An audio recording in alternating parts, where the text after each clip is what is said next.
It used to be that to everyone but tiny niche companies, platforms that you could use to operate a keyboard and mouse on the couch were a solution in search of a problem.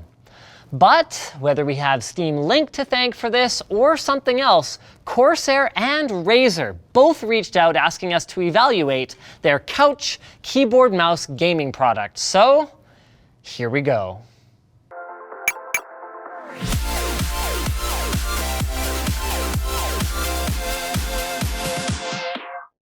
Cooler Master's Mastercase Maker 5 features their free-form modular system, allowing you to customize, adjust, and upgrade. Make it yours at the link in the video description. The Corsair Lapdog comes in two pieces, with the knurled Allen key that you'll need for assembly tucked into a little notch in the bottom one. Pull that out, then put it aside. That cushion attaches to the bottom with magnets later.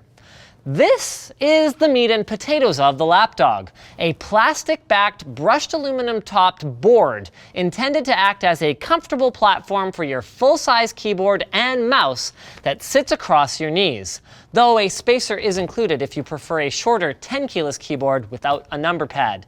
You can use any mouse you want, but official keyboard support is limited to Corsair's own K65 and K70. Let's talk assembly. Plug your power brick and USB 3 cable in on the PC side. Cable management options are a little limited due to the 15-foot length limit that's imposed by the use of a passive cable. Then undo the 4 screws from the mouse pad and the 2 screws from the top fascia that pulls double duty as a cable management cubby to hide the keyboard's long USB cord that will be plugged into one of the 2 internal USB 3 ports. There's another 2 on the outside, and as a lock to keep the keyboard in place. There are a couple of anchor points below to make this easier, and exactly 2 zip ties to go with them in the box. So if you break one or you want to tighten things down a bit more, then you better have your own already. Then from there, mouse assembly is equally straightforward. There's a large compartment for cable management, though with no zip tie anchors for some reason, and a little gap to bring it up to the top with minimal cable drag. Finally, there's this handy little compartment that's presumably for condoms due to all the sex that you'll be having whenever anyone sees you using one of these. Which I guess leads us pretty well into the usage experience. The aluminum top plate makes the Lapdog very, very solid, but also kind of heavy and unwieldy. And not helping matters is the way that the mouse flops about and slides cringingly off the mouse pad whenever you take your hand off of it or move the board. But once it's in position, it is mostly pretty darn functional. The only limits to the kinds of games that you'll be able to play from the couch now will be the ones imposed by the game developer due to poor text scaling implementations of the UI and the like. And having extra USB ports for a headset or a thumb drive is pretty nice. But there are also some oversights that I'd like to see addressed in a V2. 1. It needs wrist rests. Within 20 minutes, holding up my arms or resting on the hard metal edges of the Lapdog were both kind of a drag. 2, the integrated mouse pad is not double-sided for some reason, nor is it symmetrical so that I can DIY an alternate pad for the other side. And 3, there needs to be a narrower K65 only version. I realize the widened board improves keyboard compatibility, but it causes interference with plush armrests, a wider than natural gaming posture, and discomfort when typing. And all for what? So I can have a number pad for all the accounting that I'll be doing on my TV?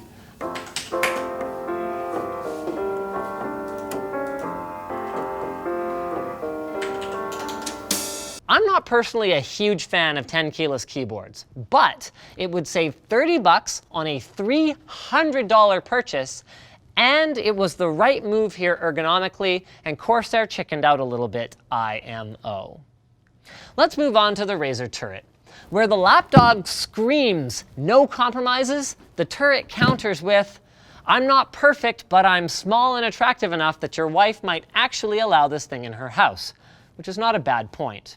Included in the box is a wall wart, a weighted base station that charges both the keyboard and mouse when they're not in use, a wireless receiver, and a wireless keyboard and mouse, both of which are capable of being used with Bluetooth or with their 2.4 GHz receiver with the flick of a switch, and both of which were specifically designed to be bundled together as this product, purpose-built for couch gaming. It's just too bad that the mouse in particular, really didn't impress me. Surprisingly, and maybe the higher input lag of TVs, especially my LG OLED compared to monitors was a factor here, I didn't feel like the wireless interface hurt the gaming experience. But there were other things that did. The mouse clicks are pleasantly tactile and the scroll wheel's satisfying scroll and rubber coating feel great. But even with my tiny girl hands, this thing feels like a toy. Apart from there being nowhere to rest my pinky, the sides are the worst kind of slippery, glossy plastic, making it hard to lift and reposition the mouse on the 20 by 12 centimeter mouse pad. And on top of that, the ergonomics are bad enough that within about half an hour, my wrist was getting that cold sensation radiating from my joints, really bad kind of sore. In spite of one huge advantage that's given to the turret by its low-profile design, the fact that your thigh can be used as a wrist rest. The keyboard fared quite a bit better. It's got a similar layout and feel to my Blade 14 daily driver laptop. The function keys are shorter and the spacebar is noticeably mushier, but it's very usable, at least when it's centered in front of me. Unfortunately, the hinge that unfolds the attached mouse pad doesn't lock into place, so unless you want that to sag, causing your mouse to fall, you'll be stuck with it off to the left, where it is much less comfortable to use, although significantly more comfortable than the keyboard on the Couchmaster. Now, to be clear, there are some very good ideas in the turret. The dual wireless interfaces would make the turret a reasonably competent set of travel peripherals if they could be charged via USB, with Android compatibility as an awesome bonus. The mouse is magnetic, and with a hard textured bottom foot that glides well enough on the smooth pad without falling off all the time, a much more elegant solution to the mouse whacking things every time I try and move the damn thing syndrome that other couch gaming boards suffer from. Like that. And the compact folding form factor could probably work for me with a little bit more y-axis height on the mouse pad. It just feels kind of first gen still. And at $160, it's not an impulse buy for most people, which I guess leads us pretty well into the overall conclusion here.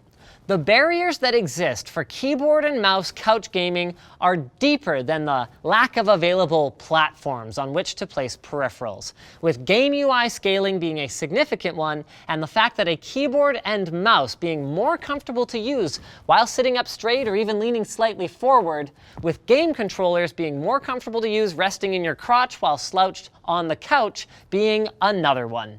The industry is making progress towards an uncompromising PC gaming experience in the living room, and I think we'll get there eventually. The Steam controller is a viable in-between for some genres of games. Point and click like Papers, Please comes to mind.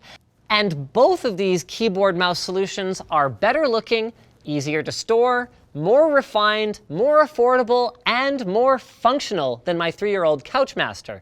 This is real progress. I just think that the balance may be somewhere in between them still. Speaking of points, I've got a pointer for you guys. Go sign up for Crunchyroll. It's the site created by anime fans for anime fans. They offer the most current episodes of new shows straight from Japan, and they've got a large collection of the most popular anime series. We've actually got our summer featured Crunchyroll shows that are not in the notes. Well, Linus, sorry about that. Didn't mean to leave those out. Looks like for Crunchyroll we have Naruto Shippuden, we have One Piece, Dressrosa, something, Case Closed, and other popular titles. So the Colton flogging is done. Here's some of the featured shows. Boom, there you go. And let's get back to Crunchyroll.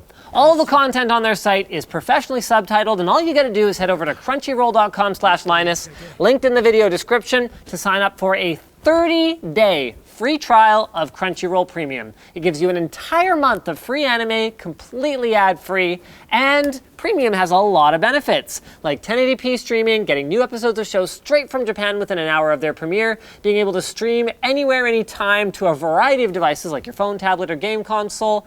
And if you like all that stuff, then you can continue your Premium membership for only $7 a month. So again, that's crunchyroll.com/Linus. Go check it out. Thanks for watching, guys. If this video sucked, you know what to do, but if it was awesome, get subscribed, hit the like button, or even consider supporting us buying a cool shirt like this one. Instructions down there, or with a direct monthly contribution through our community forum. Instructions also down there. Now that you're done doing all that stuff, you're probably wondering what to watch next, so click that little button in the top right corner to check out our latest video over on Channel Superfun.